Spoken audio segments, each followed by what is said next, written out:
For centuries, beneath the marble and gold splendor of Vatican City, there has been a place spoken of only in hushed tones, a labyrinth of sealed chambers and locked vaults that contain the shadows of history itself. The Vatican's secret archives, though renamed in recent years to sound less ominous, remain among the most restricted repositories of knowledge on Earth. Behind their massive walls lies what many call the forbidden library of mankind. If you like this video, give us a thumbs up and subscribe to our channel, Dust Files. Officially, the Church describes them as nothing more than a record-keeping facility.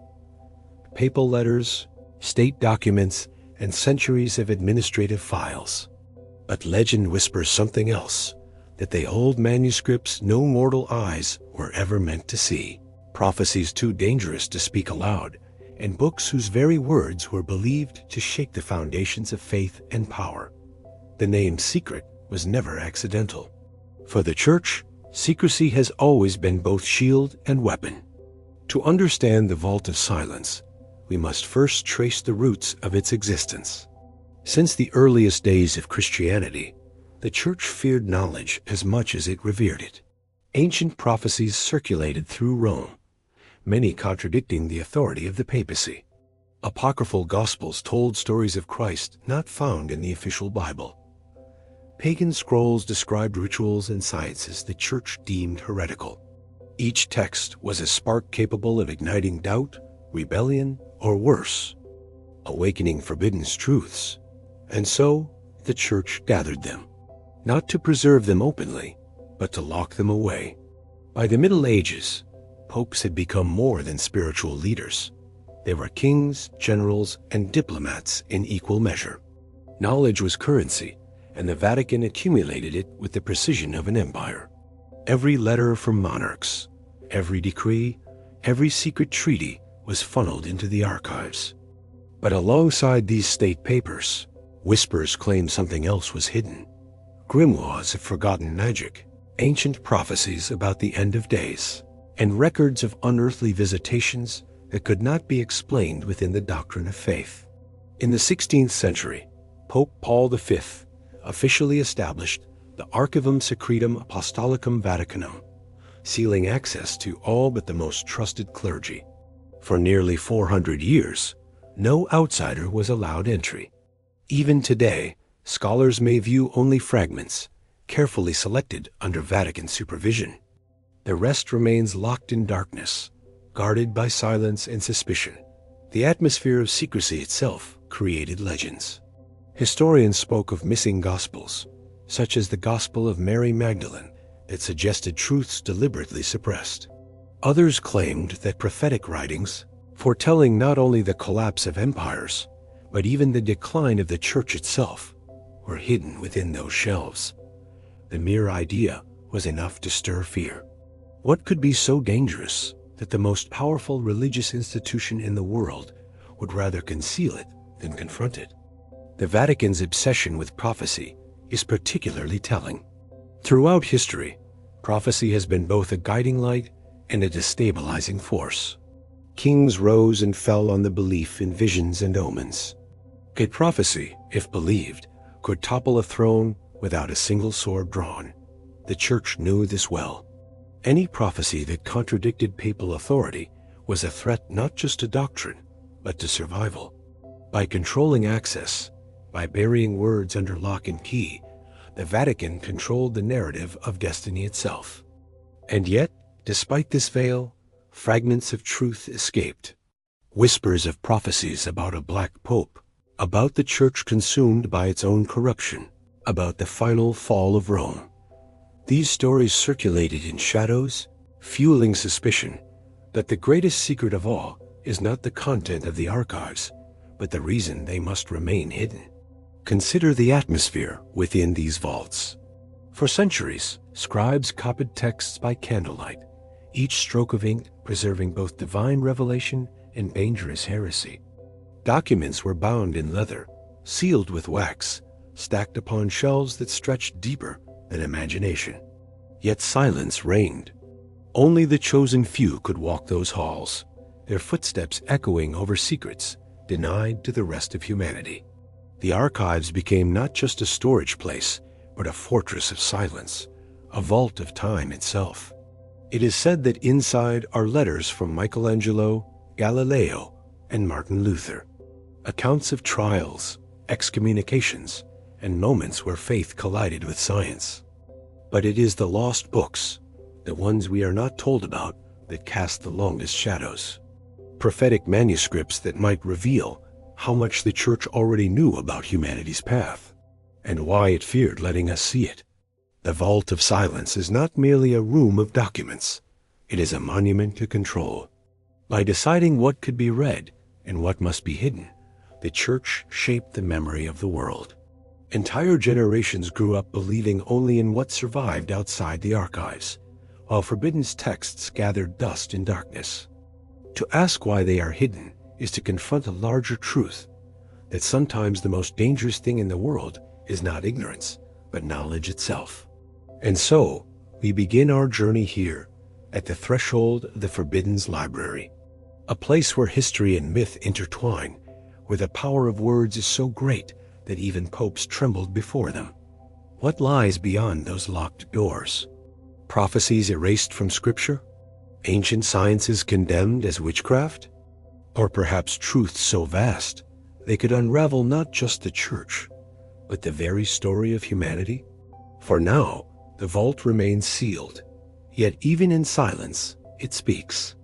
In the centuries after Christ's death, Christianity was not yet a towering institution with cathedrals, bishops, and creeds. It was fragile, scattered, and uncertain, a faith whispered in caves carried through marketplaces and written in secret letters. And in this uncertain soil grew a strange and powerful phenomenon, the voices of prophets. These were not priests in robes or men bound by hierarchy. They were mystics, visionaries, ordinary believers who claimed to carry messages not from councils or scripture, but from God himself. In gatherings of the faithful, their words would fall like fire apocalyptic warnings, promises of a new world, revelations that bent against the lines of what bishops later called orthodoxy. For the earliest Christians, these prophets were not outliers, they were central. They shaped the imagination of believers who lived under constant fear of persecution, who yearned for signs that the heavens had not abandoned them. One of the most dramatic of these movements was led by a man named Montanus. In the mid-2nd century, in the rugged heart of Phrygia, Montanus began to speak in trances, claiming the Spirit of God had seized his tone. His visions were urgent, feverish, and apocalyptic. He declared that the heavenly Jerusalem would soon descend, not in Rome or Jerusalem, but in his own homeland. He was joined by two women, Priscilla and Maximilla, who also fell into ecstatic states, speaking words they swore were divine. To many believers, Montanus and his prophetesses carried a terrifying but intoxicating truth. The end of the world was not far away, and the Spirit was alive among them. This movement, later known as Montanism, swept across Christian communities. Unlike the carefully written texts of bishops, these prophecies were raw, untamed, and filled with expectation. To their followers, they were proof that the Holy Spirit had not ceased to speak. But to the emerging hierarchy of the Church, Montanus and his companions were dangerous. If every voice could claim divine authority, then bishops could no longer maintain control over doctrine. Prophecy threatened order, and order was essential if Christianity was to survive Rome's scrutiny. So Montanus was denounced. His visions, once embraced by eager communities, were labeled heresy. The Church Fathers wrote against him, dismissing his words as madness or demonic influence. But the very vehemence of their writings reveals a deeper truth. Montanus had been feared because he was powerful. His movement lingered for centuries, a shadow that haunted orthodoxy, reminding the Church of a time when prophecy was not yet forbidden. Montanism was not alone. Across the scattered Christian world, Gnostic seers and mystics also rose, weaving revelations that challenged the growing structure of orthodoxy. The Gnostics believed that hidden knowledge gnosis was the true path to salvation. They spoke of visions in which Christ revealed secret teachings, not meant for all believers, but for the enlightened few.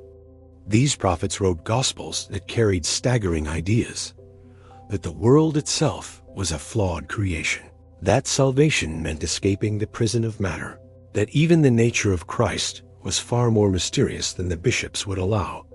Texts like the Gospel of Thomas, the Gospel of Mary, and the Apocryphon of John preserved glimpses of these voices. They were filled with poetry, riddles, and cosmic imagery words that unsettled the rigid formulas the Church was constructing. The bishops, however, saw them not as revelations, but as threats.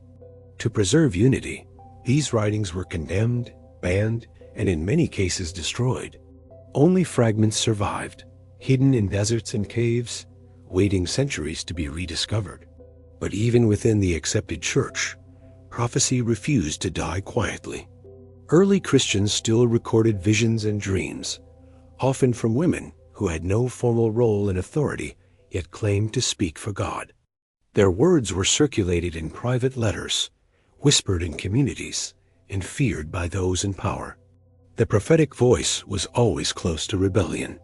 It resisted boundaries, speaking in the language of apocalypse and urgency, where salvation was not mediated by bishops, but by direct contact with the divine. Why then did these voices vanish from the center of Christian life? The answer lies in the Church's long struggle to survive. Under Roman persecution, scattered communities needed unity, not diversity. Disputes over prophecy threatened to fracture the fragile body of believers. And as Christianity grew stronger, prophecy became less convenient. The Church could not build stability on the shifting ground of ecstatic visions. So one by one, prophets were silenced, their words forgotten or buried. Orthodoxy demanded control. Yet even as bishops declared prophecy dead, whispers persisted. The writings of the Church Fathers betray unease, as if prophecy had been pushed underground but never extinguished. Montanus, Maximilla, and Priscilla became names spoken with scorn, yet their visions had stirred thousands. The Gnostics were labeled heretics, yet their Gospels contained sayings attributed to Jesus himself. To erase them completely was impossible. And so, the story of the early prophets became a story of suppression. They were erased not because they lacked power, but because they had too much. Their words carried a freedom the Church could not tolerate, a freedom that reminded Christians that the divine could erupt unpredictably, not through councils or creeds, but through ordinary men and women seized by the Spirit. In the centuries that followed, orthodoxy triumphed, but prophecy did not vanish. Instead, it went underground, waiting in monasteries, in mystic visions, in the writings of saints who cloaked their ecstasies in careful language. The fire of Montanus burned low, but it never truly died. The early Church had tried to control the voice of God. Whether it succeeded, or whether prophecy simply learned to whisper more quietly, is a question history has never fully answered. For centuries, whispers of the Sibylline scrolls have carried a strange, almost magnetic weight. These were not ordinary writings, but prophecy's mystical verses said to hold glimpses of humanity's fate. They were born from the mouths of the Sibyls, women believed to be divinely inspired oracles, scattered across the ancient Mediterranean world. Their words were not polished literature, but fragments of visions, often cryptic, always haunting.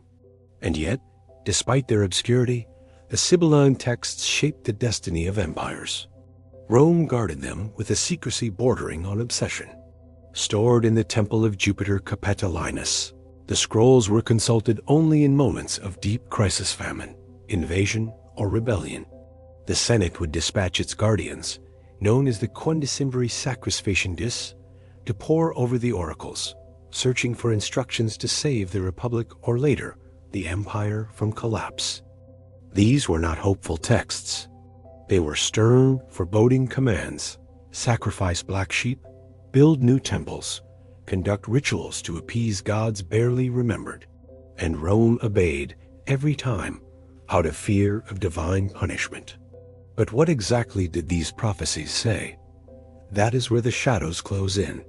Only fragments remain, heavily redacted and rewritten across centuries.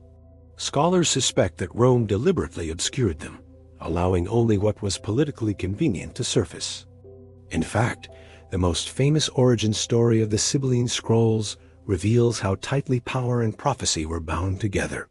Legend tells of a mysterious old woman, perhaps the Cumaean Sibyl, who approached the last king of Rome, Tarquin the Proud, offering him 9 volumes of prophecy for an exorbitant price.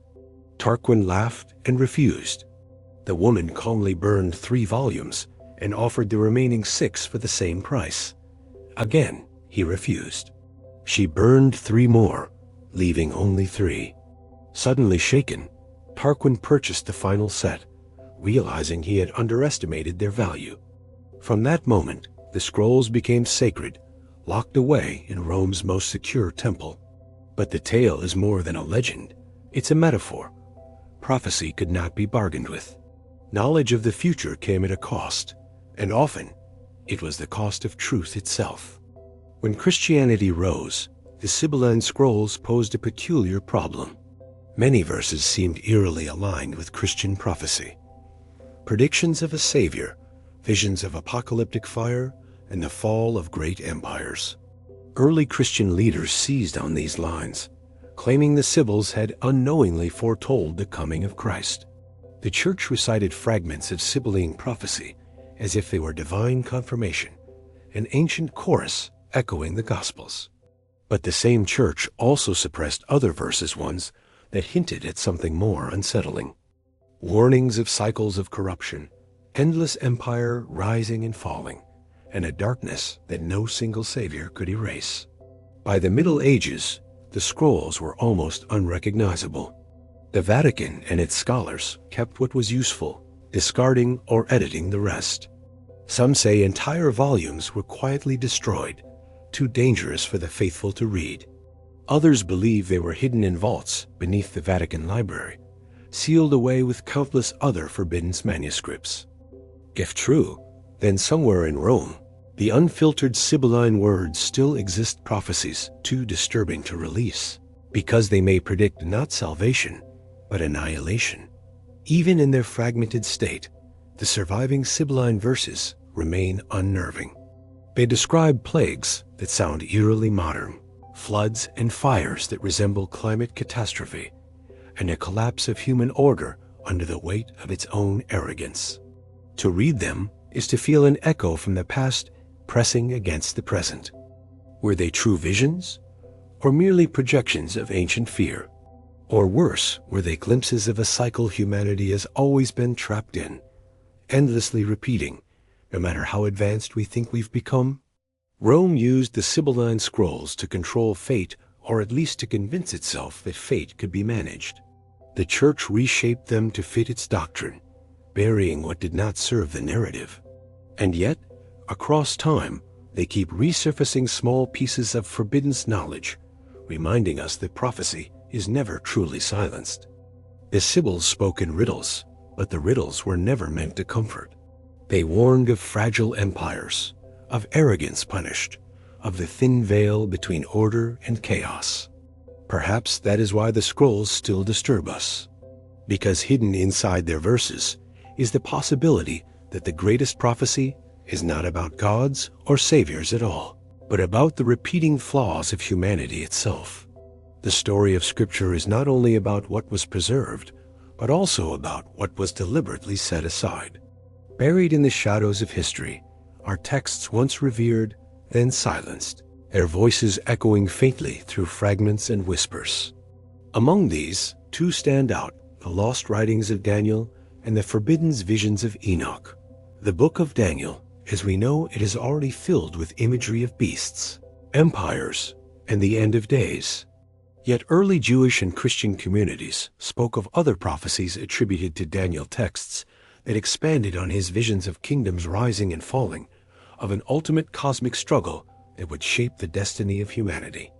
These writings were never canonized. They vanished, leaving behind only faint references in letters, sermons, and the private margins of ancient manuscripts. Why would prophecies tied to one of the Bible's most celebrated prophets disappear? Some suggest they carried messages far too specific, warnings of rulers, wars, and upheavals that threatened to destabilize political powers who thrived on the illusion of permanence. Then there is the Book of Enoch, once widely read and even quoted in the New Testament itself.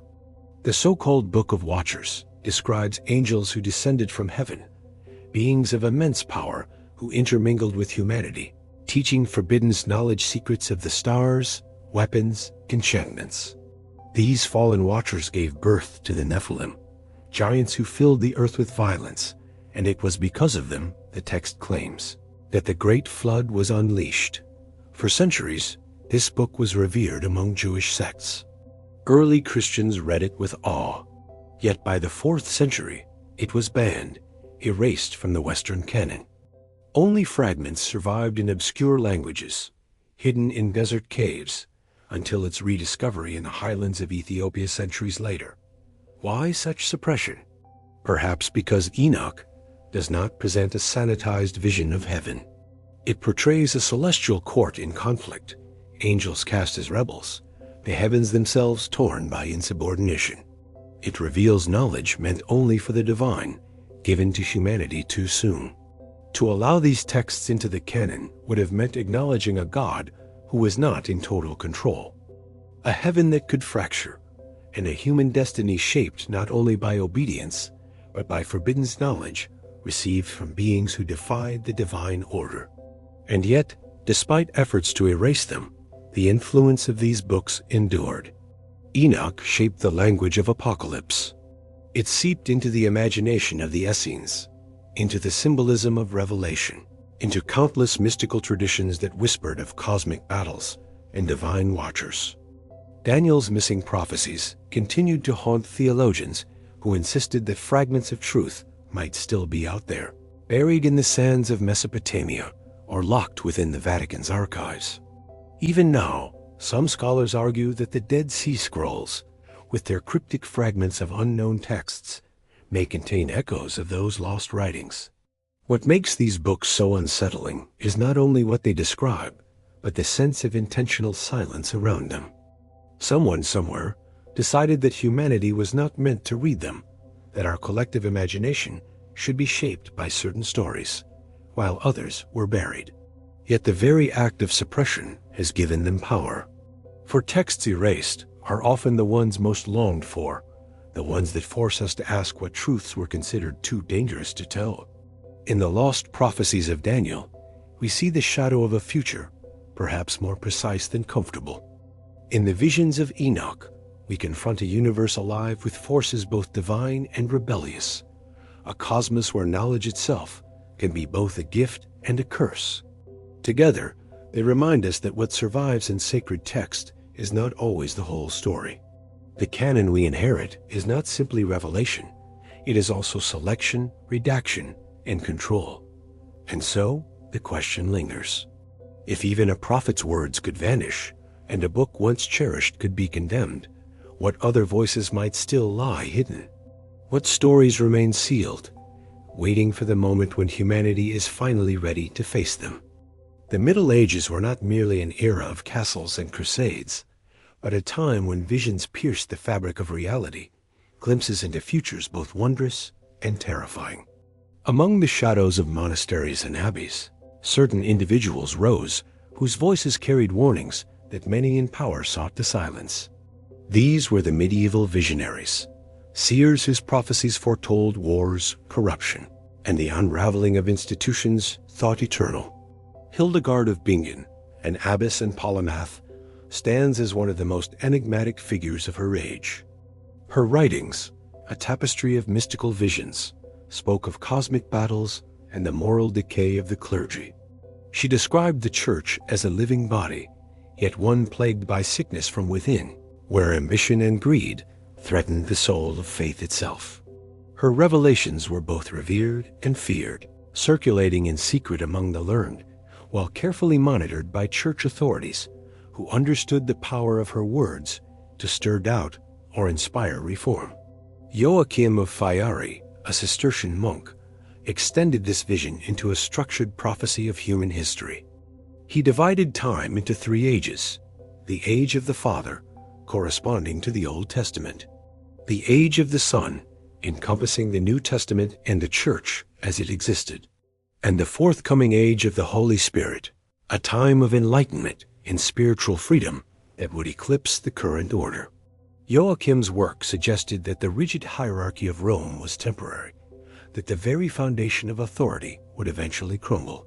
Such ideas, while inspiring to some, were considered dangerous by those who held power. His manuscripts were circulated with caution, sometimes edited, often suppressed. Across Europe, other visionaries arose. Monks, mystics, and hermits recorded dreams of plagues, wars, and celestial portents. Many claimed to hear angels or witness the throne of God, yet the consistency of their warnings was uncanny. They spoke of corruption, not as abstract sin, but as a systemic rot poised to engulf kingdoms. The Church, aware of the destabilizing potential of these revelations, often moved swiftly to control their dissemination. Some visionaries were canonized, their works celebrated for moral guidance, while others were quietly silenced, their prophecies relegated to hidden archives. These medieval seers often combined spiritual insight with acute observation.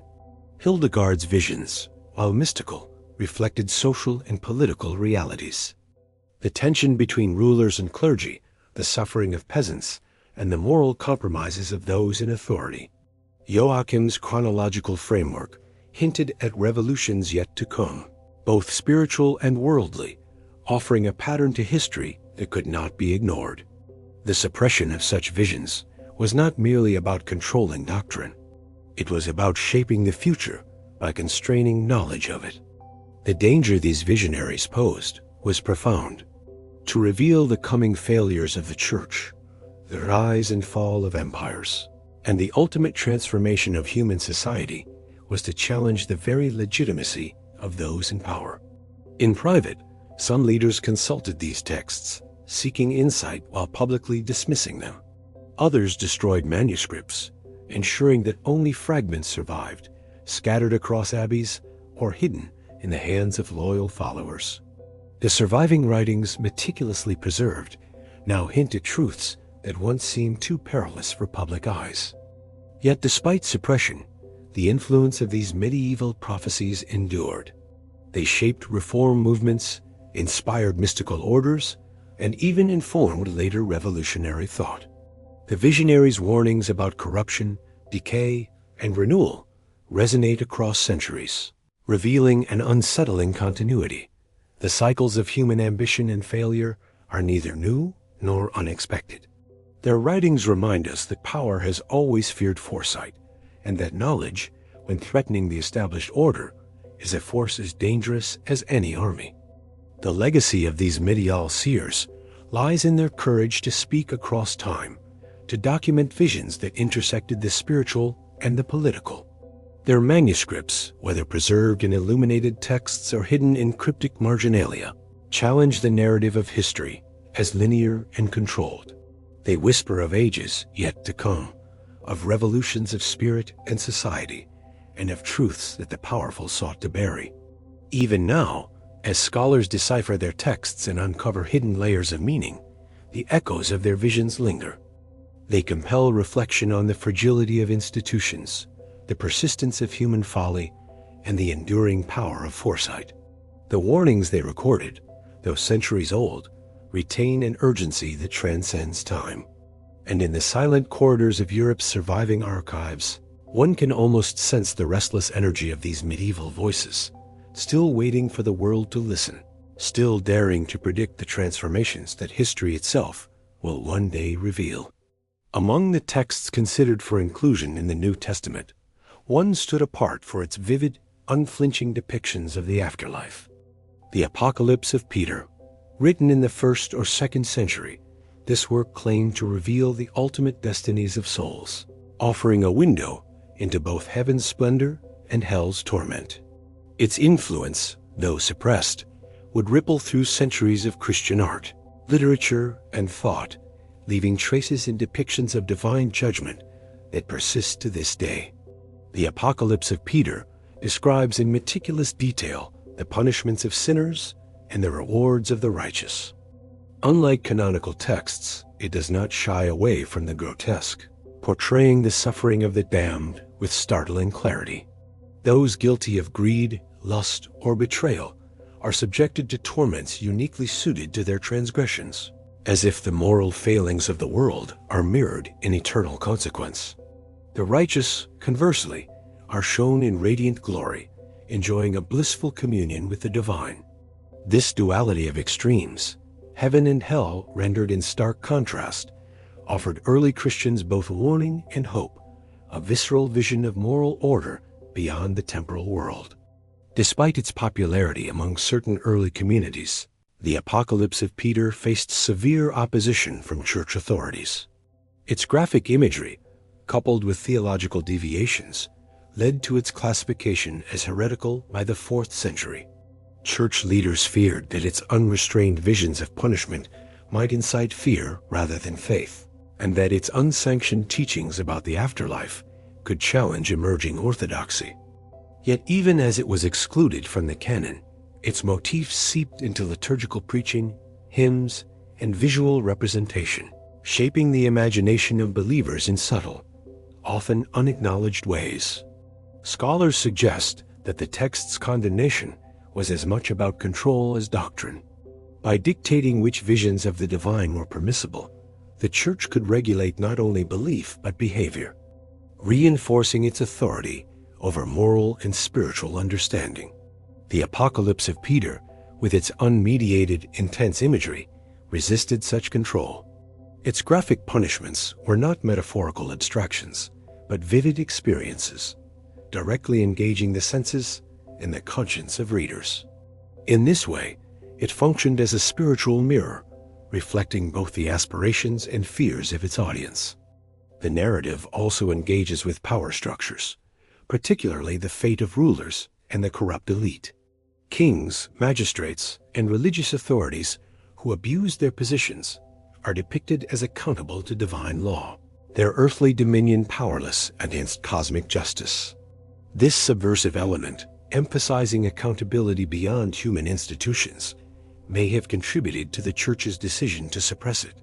It posed a challenge to temporal and ecclesiastical authority alike, suggesting that no hierarchy could escape moral reckoning. Over time, fragments of the text survived in manuscript collections, copied discreetly by those who valued its teachings. References appear in patristic writings, and its influence is detectable in medieval depictions of hell, including Dante's Inferno and countless illustrated manuscripts. Even outside formal theological channels, the Apocalypse of Peter shaped cultural perceptions of divine justice, blending horror and awe to make morality tangible in ways that abstract instruction could not. The suppression of the Apocalypse of Peter also illustrates a broader tension within early Christianity, the balance between revelation and orthodoxy. While some visionary texts were embraced, others were hidden or destroyed, reflecting the Church's growing emphasis on doctrinal conformity. Yet texts like Peter's Apocalypse demonstrate that human curiosity about the afterlife, about cosmic justice and ultimate fate, could not be fully constrained. Its enduring presence in art, folklore, and moral imagination suggests that the Church's censorship could redirect influence, but never entirely erase it. In contemplating the Apocalypse of Peter today, modern readers encounter a work that is at once terrifying and illuminating. Its vivid punishments, radiant rewards, and insistence on moral accountability continue to provoke reflection on justice, mortality, and the consequences of human action. Far from a relic of early Christian novelty, it offers insight into the fears, hopes, and ethical frameworks of those navigating a world in which temporal authority often seemed as mysterious as the divine. The Apocalypse of Peter remains a testament to the power of forbidden knowledge. Though rejected by orthodoxy, its visions endured in whispered teachings and artistic expression, a reminder that truth, even when censored, finds ways to persist.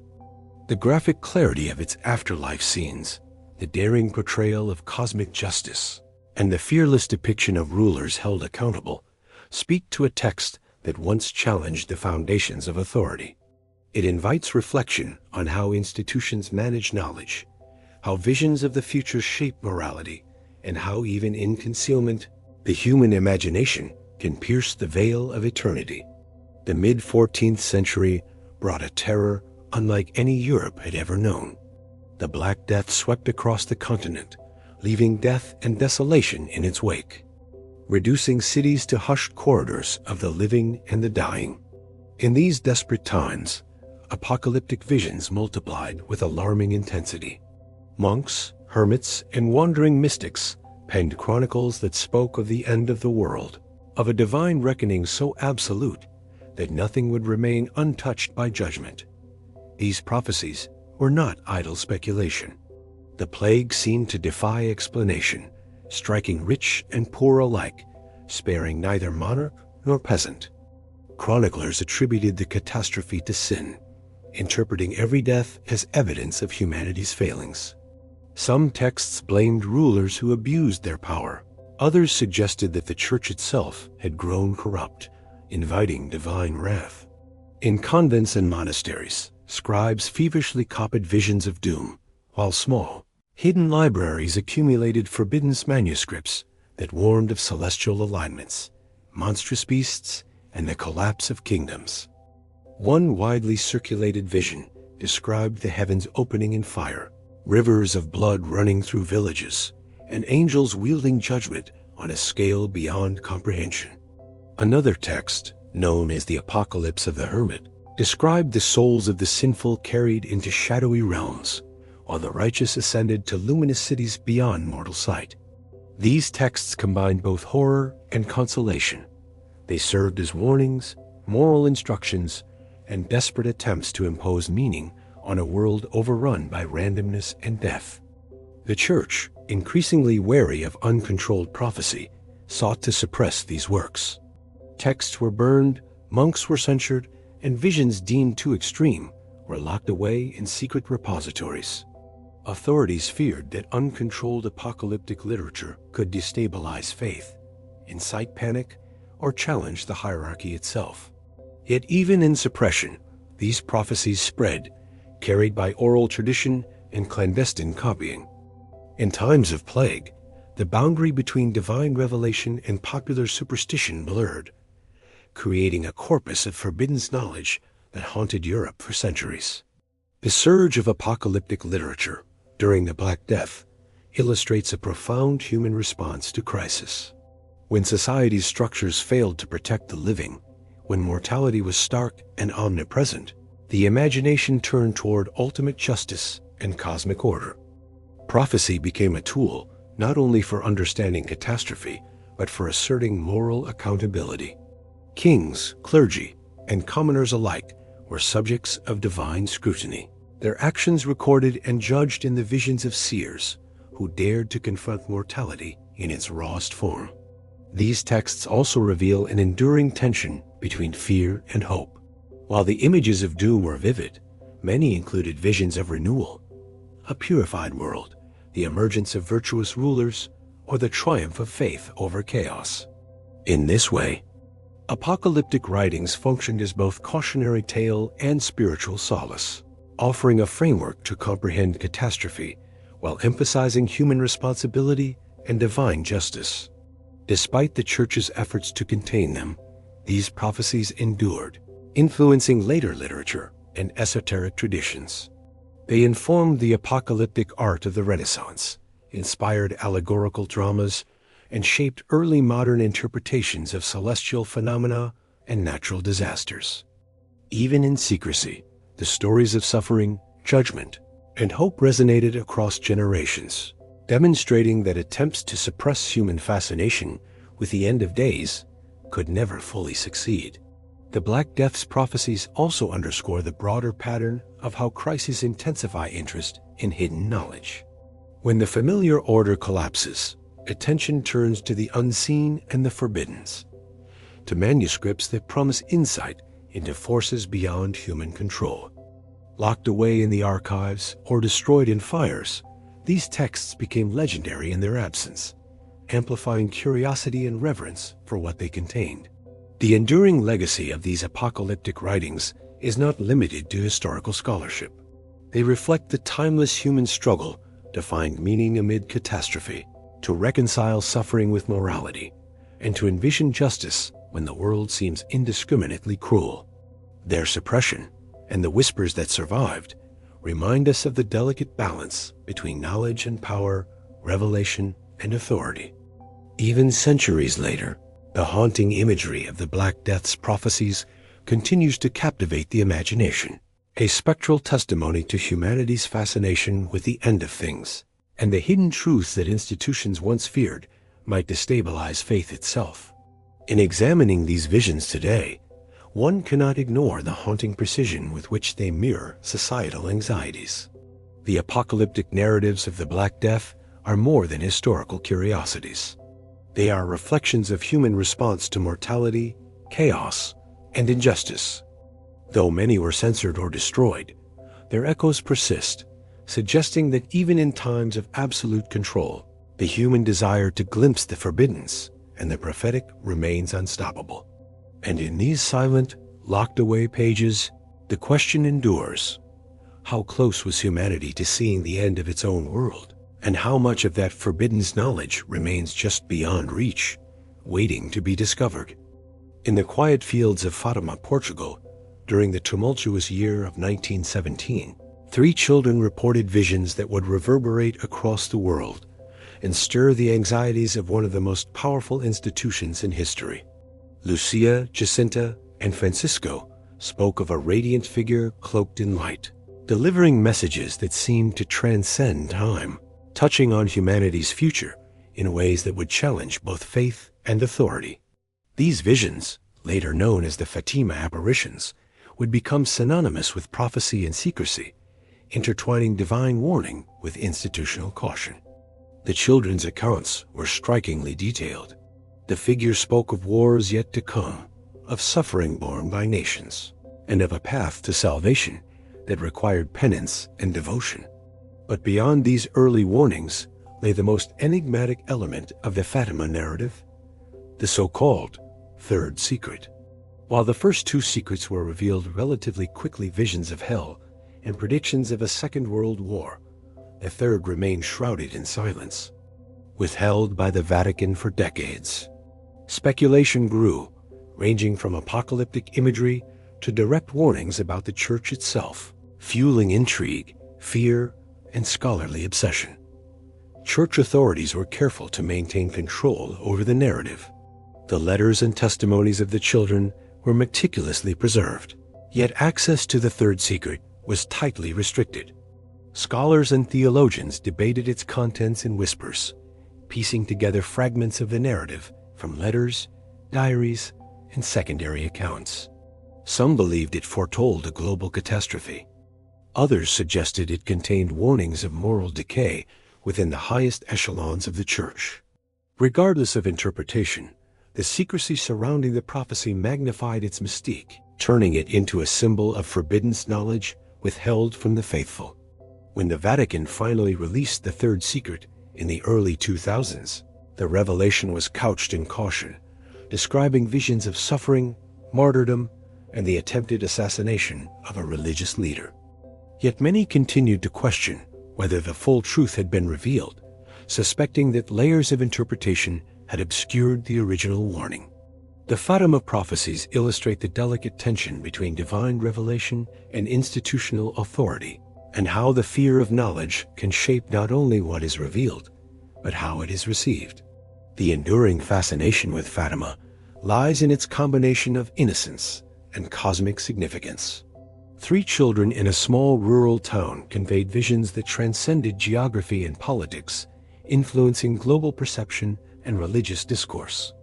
The secrecy and delayed disclosure of the third secret created a space for myth, conjecture, and hidden warnings to flourish, reinforcing the idea that prophecy, when controlled, can become a powerful instrument of both guidance and fear. Even today, the story of Fatima remains a touchstone for discussions of modern prophecy. The visions of 1917 remind us that revelations, when intertwined with secrecy and authority, take on a life of their own. They provoke reflection on the consequences of withholding knowledge and the enduring human desire to glimpse the unseen. The Fatima apparitions continue to captivate believers, historians, and seekers of hidden truths, their resonance a reminder that some warnings, even when revealed, may never fully be understood. And so, the mystery of Fatima persists not only in the visions themselves, but in the shadows cast by decades of secrecy. It is a story of light and warning, of innocence and hidden power, and of the fragile boundary between revelation and suppression. The third secret serves as a testament to the enduring tension between prophecy and control, leaving the world to wonder what truths might still lie concealed, waiting for the moment they are finally ready to emerge. Long before European eyes fell upon the New World, complex civilizations thrived, guided by intricate calendars, sacred rituals, and profound visions of time and destiny. Among these civilizations, the Maya, the Hopi, and other indigenous peoples cultivated prophecies that spoke of cosmic cycles, societal upheaval, and the rise and fall of humanity itself. These warnings, often encoded in ritual texts and oral traditions, were meticulous in their observation of the heavens, weaving astronomical precision with spiritual foresight. Yet when missionaries arrived, these prophecies were dismissed, altered, or deliberately suppressed. Many manuscripts were burned, oral traditions silenced, and knowledge that had persisted for centuries became fragmentary at best. The Maya, with their finely calibrated calendars and codices, left behind writings that anticipated cycles of creation and destruction. The Chilam Balam books, though partially preserved, recount cataclysmic events tied to the passage of time and divine judgment. Villages were warned of impending chaos, natural disasters, and periods of societal collapse, reflecting a sophisticated understanding of cycles that parallel apocalyptic visions in distant lands. Yet much of this knowledge was buried beneath layers of European control, hidden in archives, or translated under the shadow of colonial oversight, often stripped of context to fit Christian narratives. Further north, the Hopi people of the American Southwest maintained oral prophecies, speaking of world ages and warnings of moral decay, greed, and environmental disruption. These traditions described the purification time, a period when humanity would face the consequences of hubris and imbalance. European missionaries, viewing such visions as pagan superstition, attempted to erase or reinterpret them, eroding centuries of cultural and spiritual insight. The result was a fractured record, glimpses of profound warnings that had once guided entire peoples. Despite centuries of suppression, traces of these prophecies remain, hidden in codices, inscriptions, and oral traditions preserved by elders. Scholars who have pieced together fragments from different regions note striking parallels to European apocalyptic writings, suggesting a universal concern with cycles of destruction, moral accountability, and the fragile nature of civilization. These indigenous visions remind us that knowledge of the future was not confined to Europe, but existed across continents, often silenced by forces seeking spiritual and political control. The suppression of these prophecies carries a lesson in itself. Knowledge, when deemed dangerous or incomprehensible by those in power, is often erased, leaving only fragments for future generations to interpret. Yet even in pieces, the Chilam Balam, the Hopi prophecies, and other indigenous texts continue to resonate. They speak of humanity's vulnerabilities, our recurring mistakes, and the consequences of ignoring the cycles that shape both Earth and society. The echoes of these lost visions endure, hinting at truths once held sacred, now veiled by history. In contemplating these silenced prophecies, it becomes clear that the apocalypse is not merely a European construct, but a universal contemplation of fate, morality, and cosmic order. The Americas, long underestimated in historical discourse, offer a parallel vision of inevitability, reminding us that cycles of renewal and destruction are observed and recorded wherever human consciousness engages with the cosmos. These visions, once hidden, continue to challenge our understanding, urging a reflection on what humanity may still choose to ignore. The lost apocalypse of the Americas serves as a stark reminder that the suppression of knowledge is never complete, and that even fragments can ignite curiosity, preserve warning, and reveal that the story of human destiny is far more intricate and interconnected than any single culture could claim. Across centuries, prophecy has carried a paradoxical weight, revered for its insight, yet feared for its power. Those who glimpsed the future often found themselves at odds with authority, their visions deemed dangerous, heretical, or subversive. From the hidden chambers of the Vatican to the remote monasteries scattered across Europe, prophecies were catalogued, censored, and in some cases, destroyed. The danger lay not in the visions themselves, but in the truths they revealed. A reality unbounded by temporal power, a future not dictated by kings, priests, or empires. The manuscripts of early prophets, from Daniel's lost revelations to the apocalyptic warnings whispered in the margins of medieval texts, speak of cycles of rise and fall, of human hubris and celestial judgment. Yet the Church, recognizing both the weight and the threat of such knowledge, systematically controlled access to these visions. Scholars and mystics who dared to share their foresight risked exile, imprisonment, or worse. Knowledge became a currency of power, and prophecy a perilous gift, one that could destabilize entire nations if unleashed prematurely. Even in modern times, fragments continue to surface, hinting at narratives never meant to reach public eyes. The Fatima secrets, the suppressed Mayan prophecies, and the remnants of ancient manuscripts suggest a continuity, a chain of warnings, cycles of insight, and messages cloaked in allegory and symbolism. Each preserved fragment serves as a reminder that the future has always been observed, recorded, and in some way anticipated. These glimpses, however incomplete, underscore the delicate balance between revelation and concealment. Yet the most compelling mystery remains not in what has been revealed, but in what continues to lie hidden. Vaults remain sealed, manuscripts unstudied, and whispers of a final prophecy circulate in the corridors of power. This prophecy is said to surpass all others in scope and consequence, a vision so consequential that it was locked away, never to be read, never to be interpreted, a warning preserved for a world not yet ready to understand it. Its existence reminds us that human knowledge is always provisional, that some truths are withheld until the world itself is capable of confronting them. The legacy of prophecy is therefore twofold. It illuminates, but it also restrains. It challenges the powerful while guiding the attentive. And as history has shown, the very act of concealing a prophecy often amplifies its resonance.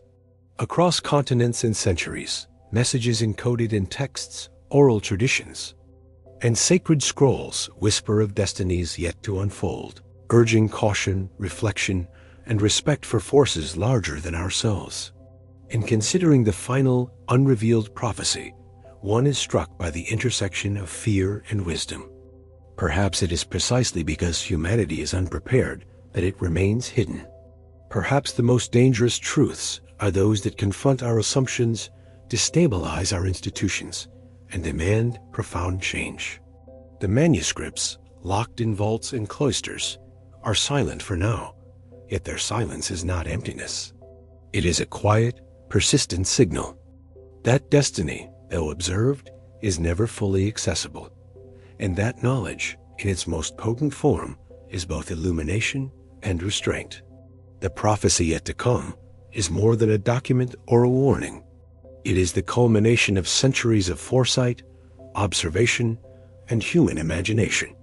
Its absence from history challenges us to reflect on the boundaries between the known and the unknown, between what humanity can handle and what must remain concealed.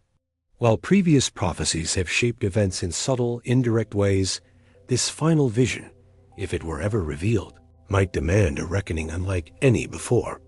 It stands as a testament to the enduring tension between insight and secrecy, reminding us that the future, though glimpsed, is never fully ours to command. And somewhere, behind layers of stone, parchment, and secrecy, the whispers of this ultimate prophecy endure, waiting for the moment when the world might be ready, a moment that could redefine everything humanity believes it knows.